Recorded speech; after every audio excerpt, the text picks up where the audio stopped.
Hi Ollie, my name's Mackenzie. How's your day been so far? I'm Mackenzie. Oh, my day's been good. Just been running a few errands, preparation for next week. Definitely, that's what weekends are for, aren't they? So, why have you come to see me today? Well, as you know, I've been getting involved in the gym lately, trying to, gain some lean muscle. Yep. But I'm having trouble with my current diet. Okay, cool. You're not too sure where to start?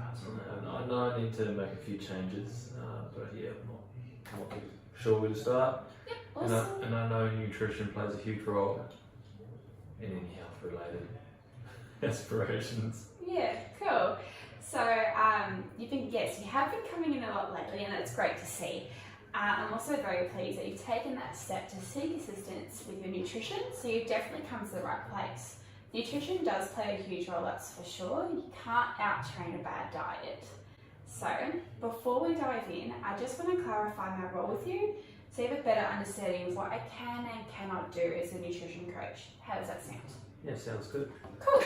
Okay, so as a nutrition coach, my role is to guide clients to clarify any nutrition related goals and provide insight into goal achievement through collaboration, inquiry, and some personal discovery as well. So essentially, I'm here to support any nutritional and dietary changes that you wish to make. And a simple analogy to remember is pretend that we're in the same car. You're the driver, I'm the passenger. I'm just here to help you with navigation. Mm-hmm.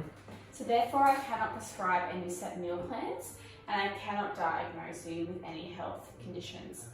But however, if you do wish to have a customised meal plan or require any specific diet advice in relation to maybe any intolerances, allergies, or any health problems, I can definitely refer you to some health professionals at any time. Is this okay with you? Yeah, sounds good to me. Thanks for clearing that up. Cool. So was there any health issues or allergies or conditions that I should be made aware of right now, Ollie? No. Oh, awesome. So let's move forward. Let's have a look at some of the nutrition areas that you want to focus on. Did you have a rough idea of what sort of things that you'd like to change? Yeah, so I quite often order off Uber Eats. Oh, yes. I just don't have much time to sort out what I'm going to have for dinner and all that sort of stuff, so I have takeaways at least 3 times a week. Oh, wow. Expensive habit, I know, but convenience. True. Mm-hmm. I'm also known for skipping meals, mainly breakfast, so I'd like to improve on that. Okay. Also, I don't know how much I should be eating every day, and I'm having trouble with my pre and post workout meals. Okay, cool. So good start. You've clearly identified a few areas that you'd like to improve on. And I don't believe at this point in time we need help from an aligned health professional right now. Mm-hmm. So let's review. Your top 3 areas that need improving are your tendency to order takeaway when you're very limited on time. Yep. Your habit of skipping meals, Mm-hmm. in particular breakfast. Yep. And you just want to clarify what your daily intake requirements are and maybe get some meal options for pre and post workout meals. Sound good? Yeah, that sounds good. Cool. So now looking into these 3 areas, is there one that jumps out at you that you're most keen and motivated to work on? Well, I think they all need addressing. Definitely. But I think skipping meals is probably the main thing for me at the moment. Perfect. Let's start with that. And describe how you feel when you are skipping meals. So is there a difference between how you feel when you don't skip meals or when you have skipped a meal? How do you feel? Yeah, I mean, I feel pretty, sluggish and lethargic. I tend to overindulge at lunchtime to make up for skipping breakfast, but sometimes that makes me feel worse. Mm-hmm. It can have that effect. Yeah, I drink a lot of coffee and all that sort of stuff too. So. Alright, so yeah, it's breakfast that is the main meal that we're skipping. Ollie, are you familiar with the Eat for Health website and the Australian Dietary Guidelines? No, I haven't. No. I mean, I know I need to eat my 2 fruits a day and my 5 serves of veg. but that's all I know. Yeah, well, it is important to get your 2 and 5, but the guidelines go into such greater detail. Would you like me to take you through the website now? Yeah, okay, let's do it. Awesome, great. So the Eat for Health website is a perfect resource to look through if you have any queries about your current diet, or are interested in learning about maybe like disease prevention. So the information provided on this resource is safe because it's been developed by the Australian Government and Department of Health. Okay. So let's have a look at the home page. As you can see at the top, these tabs are full of information that you'll need to assess your current diet, eating habits, against with what's recommended for your gender and age. So if we click on the Guidelines tab, it will take you to a page that supplies you with an explanation about the guidelines, why we have them, and that also goes into details about what the guidelines stand for. So, for example, if we click on this link here, the Australian Dietary Guidelines 1 to 5, we can see that our first guideline is right here. So it's to achieve and maintain a healthy weight, be physically active, and choose amounts of nutritious food and drinks to meet our energy needs. And below these guidelines is kind of like what is required to meet that guideline. So here we have for older people, which will be you, Ollie. Sorry, you're not a child or adolescent. So you should eat nutritious foods and keep physically active to maintain muscle strength and a healthy weight. So if you scroll down here, we've got guideline number 2, which is enjoy a wide variety of nutritious foods from the 5 food groups. So that's your veggies, your fruits, your grains, your lean meats, and dairy. Also, drink plenty of water, please. And then we have guideline 3, so that's to limit intake of foods containing saturated fats, added salt, added sugars, and alcohol. Guideline 4 is to encourage and promote and support breastfeeding, and then guideline 5 is to care for your food and prepare it and store it safely. So once we've got a hang of that, we can go back up to our food essentials tab up here. And in this section, you'll see that the 5 food groups broken down also goes into how much we need per day, your fats, your salts, your sugars, alcohol, all that, and your discretionary foods. Okay, so if we go and click on the 5 food groups, it's just going to give us a basic rundown about what they are. There we go, there's categories again. And so in this section, you'll see, you'll also get information about serving sizes for each of these groups. So for example, if we click on, let's go to lean meats. Let's have a look at lean meats. Okay, so what this is all about, this food category, what's involved. Here we go, here's what's involved. So here it goes into 6 categories. So you've got your lean meats, your poultry, your fish and seafood, eggs. It also includes nuts and seeds, and your beans. Okay, and also if we scroll down, we can see just how much we need from this food group. So the guideline recommends that you eat 1 to 3 serves of food from this food group per day, depending on your age. And well, it's just for information, just so you know, during pregnancy that increases to 3 to 4 serves per day. Which won't be in your case, Oliver, but I'm sure maybe someone in your family might need to know that. So if you want to be a bit more specific, we can scroll down to these links here, and we can click on the Adults tab. There we go. So take you to a table. We are male, Ollie, and you are 24.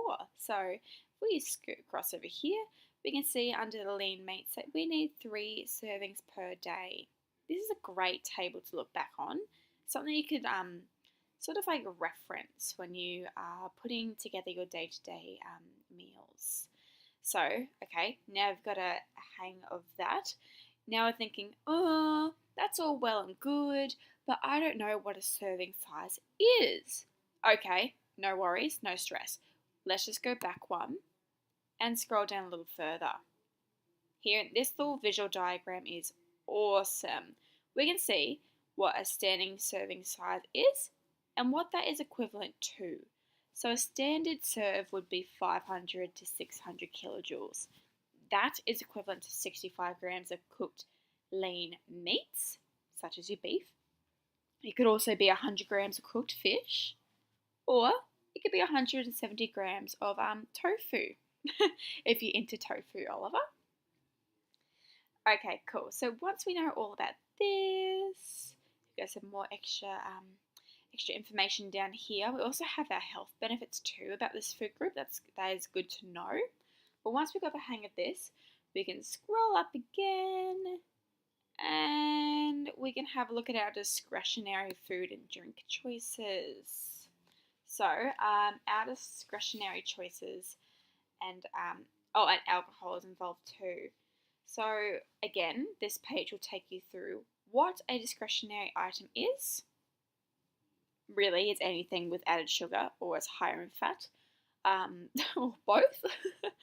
And then it goes in again to what a serving size is. So a serving size of a discretionary item would be about 600 kilojoules, and that would be equivalent to 2 scoops of ice cream, 30 grams of salty crackers, 2 to 3 sweet biscuits, maybe a can of soft drink, and then you got your your butters and your spreads.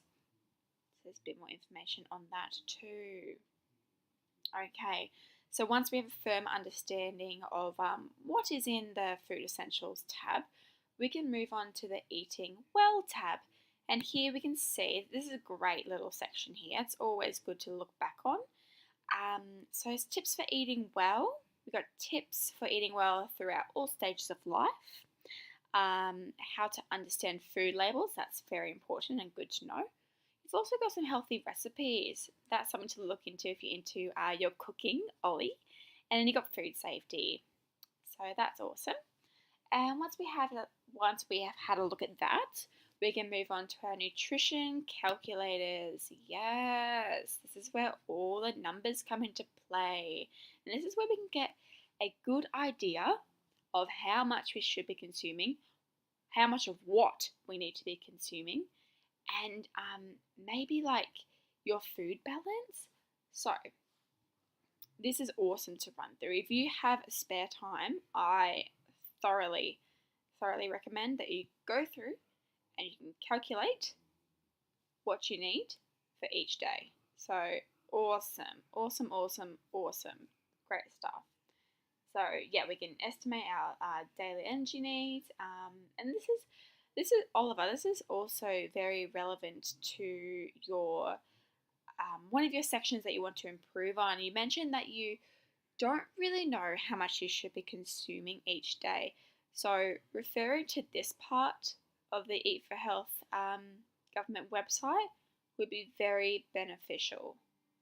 Okay, so just going back to the homepage, do you think that, do you feel as though you can navigate through this website effectively alone? Yeah, 100%. Cool, awesome. So now that we know our way around the site, we should probably have a look at your current daily intake and compare this with the guidelines and recommended serves. Are you comfortable with this? Yes. I know this isn't going to look too good, but I do need to understand what food groups I'm overindulging in and under-eating. Yeah, it can be a little bit of a reality check, but that's why we need to see it visually so we can grasp a better understanding of what some of the eating patterns that we've developed and maybe some of those habits as well that we've developed over time. Mm-hmm. So can you run me through your typical day-to-day eating schedule? What's it like? Yeah, okay, well I mostly skip breakfast, but if I do have time to fit it in, it's usually some multi-grain toast with Vegemite and butter, and a cup of coffee with almond milk. Cool. If I don't eat breakfast, I usually pick up coffee before I start work and won't eat until mid-morning. I tend to snack on lollies throughout the day, usually have a chocolate muffin for morning tea. Receptionists at my workplace bring treats. Oh, that's cheeky. For lunch I go to Nando's quite often, order a classic burger with peri peri chips and a can of Coke. And after work I usually have a protein shake and at the gym. Yep. Once I'm home from the gym, I either order something from Uber Eats or have a piece of fish with a salad and corn. If I feel like it, I'll have hot chocolate for dessert. Alright, now looking at your daily intake, how well do you think your intake measured up to the Eat for Health recommendations and the Australian dietary guidelines? Not very well. I can see that on most days I'm not consuming fruit or enough veggies and I have a big sweet tooth. Well, I'm glad you can identify this. There's always room for improvement. And to be honest, no one's 100% perfect with their nutrition, so there's always room for making change. But then again, it's all about balance. So let's get back to the number one issue that we'd like to change, and that's skipping meals. If you could rate your level of importance of the issue from a 1 to a 10, what would you say? I think it's a 10 because skipping a meal can have a domino effect. I'm not reaching my daily intake needs and I feel sluggish throughout the day. Great. So we can agree that we should take some action today to resolve this problem. How confident do you feel about achieving this problem? 10. I'm ready to make a difference. Awesome.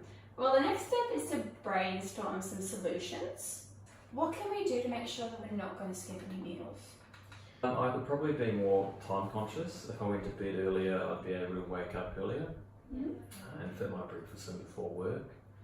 I could also set up the toaster and utensils I need for breakfast the night before to encourage me to use it in the morning. I could also make sure I have pieces of fruit on me throughout the day so I'm snacking on healthier options and not getting treats for morning tea. These are great options. Let's set up a SMART goal. Have you heard of the term SMART goal before? Okay, so a SMART goal is a goal that's specific, measurable, achievable, relevant, and time-bound. Essentially, a SMART goal gives us a bit more depth about a goal and usually includes a numerical figure. That way it's easier to measure and to strive towards. The purpose of setting a goal or having a target is to maintain motivation and they keep us accountable for our actions. So when our goals are less generic and more SMART, we have a clearer vision of what we want to achieve. Do you think you're ready to construct a SMART goal together?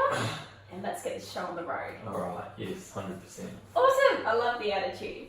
So instead of saying that your goal is to stop skipping breakfast in the morning, what things can we add to this goal to make it more SMART?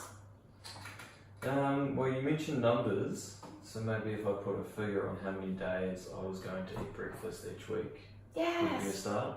definitely. We need numbers. And what about measurement? What ways can we record our progress? Maybe a checklist? Yeah, spot on. Definitely ticking a box every morning before you eat breakfast will help you stay determined. I actually have a printout here for you as an example, so you can put this on your fridge and give it a tick. Oh, wow. Thank you. So let's put everything together. So truthfully, how many days a week can you fully commit to having breakfast? Let's start with 4. I think that's definitely achievable. 4 it is. And when do we want to achieve this by? Remember that the T stands for time bound, so let's put an end date on this goal. Okay, by the 22nd of May, I want to be eating my breakfast 4 out of 7 days a week, consistently. Alright, Ollie, your goal was to stop skipping meals, in particular breakfast. Your SMART goal is to consume breakfast 4 mornings per week, consistently, before the 22nd of May 2019. Feeling confident? I'm ready. Awesome. Now let's talk about some possible barriers. Did you have any upcoming events, trips away, or any pre-existing behaviours you may think will prevent you from achieving this goal?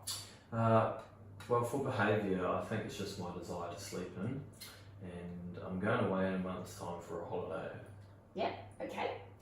I know we've touched on a few strategies earlier on in our discussion of how we can get around this, such as getting to sleep a little bit earlier the night before, preparing the kitchen bench with the utensils and appliances you need in the morning. But what about when you travel? Do you have any idea of how you'll stay on top of making sure that you're not skipping breakfast? Well, no doubt where I'm going there'll be a cafe close by, or a continental breakfast offered in a hotel, maybe a buffet if I'm lucky. Oh, we love buffets. But what about making those right decisions at breakfast time? I'll definitely have to put some thought into picking the healthier options. I have to stay away from the pastries. Good plan. I mentioned earlier that utilising a checklist can be a way of making sure that you're staying on track of your goal, just like this one. So checklists serve us a purpose because they keep us motivated. I mean, think about it. When you physically tick that box in the morning, you feel like you've accomplished something before you've even started your day. You feel good. But when you don't tick that box, when you haven't completed the task properly, you feel a little bit flat, don't you? Yeah, I'm sure. Yeah. I also see that you have an iPhone. Well, where would we be without them? So let's utilise it. So when you're away and you're unable to physically tick that box on the fridge, you can use your phone to set daily reminders and alarms. And if you want, you can install some apps to make it a bit more fun. You just have to find something that works best for you. So here are some examples of available apps through the App Store.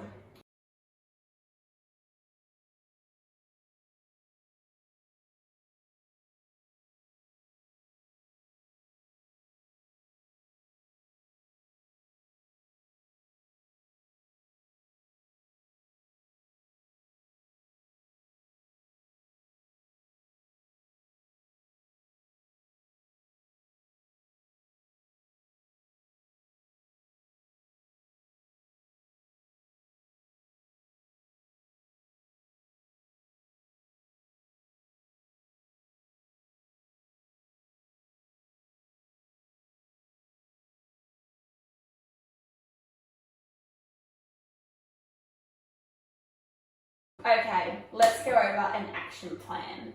What's going to be your first step once you leave our session today? Make sure I have food at home for tomorrow. Or go to Woolworths and pick up some multi-grain bread, eggs and some fruit. Awesome. And what else do you need to do? Download a daily reminder app for when I'm away and stick that checklist onto my fridge. Wonderful. So, tell me about your support group. Do you have a support network that's going to back you for this goal? Yes, my partner will 100% support me, and I'm sure the receptionist girls at work will understand why I'm going to decline any further treats. I'm sure they'll understand. I'm glad to hear. So, how are you going to track your progress? Take my checklist on the morning I have breakfast, and keep a record of the breakfast I have when I'm away from home. Well, Ollie, I feel as though you're all set and ready to smash this goal. How do you feel? I feel ready and a lot more confident about making this change. Thank you for your help. Not a problem, Ollie. Before we conclude today's session, let's set up another appointment for us to reevaluate this goal and look into those other areas that you mentioned that you'd like to change. Now, since your goal is to be eating breakfast consistently for 4 out of 7 mornings per week before the 22nd of May, let's meet up again on the 22nd of April. It's kind of like a halfway point. Does that sound good? Yeah, I can do 8:30 or 5 p.m. that day. Awesome. Let's log it in for 5 p.m. on the 22nd of April. Now, before you run out the door, I want you to visit the Eat for Health website when you can and calculate your daily energy needs and daily requirements. This will give you some insight into how much you should be eating. Do a little bit of your own research and test a few things out. We can discuss this in our next session on the 22nd. How does that sound? Yeah, that sounds like a plan. I'm keen to read through the website and test out the calculators. Great. So, last but not least, did you have any other questions? No, I don't think I do right now, but say if I do, I'll think of something, how would I contact you? Yep, 100%. So you can email me at mackenzie.wellnessco@outlook.com. Okay. Thank you for coming in today, Ollie. It was so lovely to get to know you, and I'm looking forward to our next session. Thanks, Mackenzie. Enjoy the rest of your afternoon. Thank you.